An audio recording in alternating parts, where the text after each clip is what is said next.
Democrats in Congress have a sharp message for Republicans on the subject of Medicare. We will not give an inch. And some are sending a similar message to the Obama administration. In a letter to Vice President Biden, 5 Democratic senators facing re-election next year write, quote, "We wish to identify in advance one proposal that we cannot support in any form. The House passed plan to dismantle Medicare.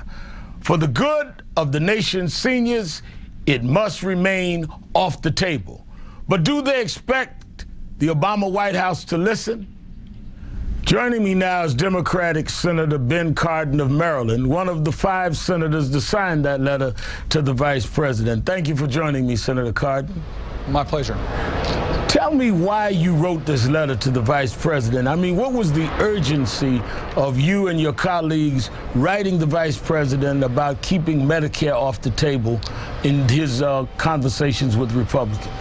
Well, 2 major points. First, it's clear to us that the Republicans that are negotiating the budget deal are trying to use the debt ceiling as a way to accomplish their extreme agenda.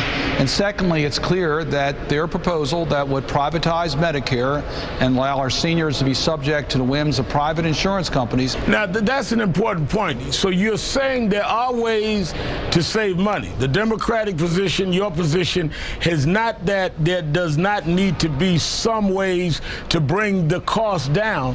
You're talking about how we do it and how we protect those that are the beneficiaries of the programs and that need the program. Yeah, absolutely. As we said before, the way to reduce Medicare costs is to reduce health care costs.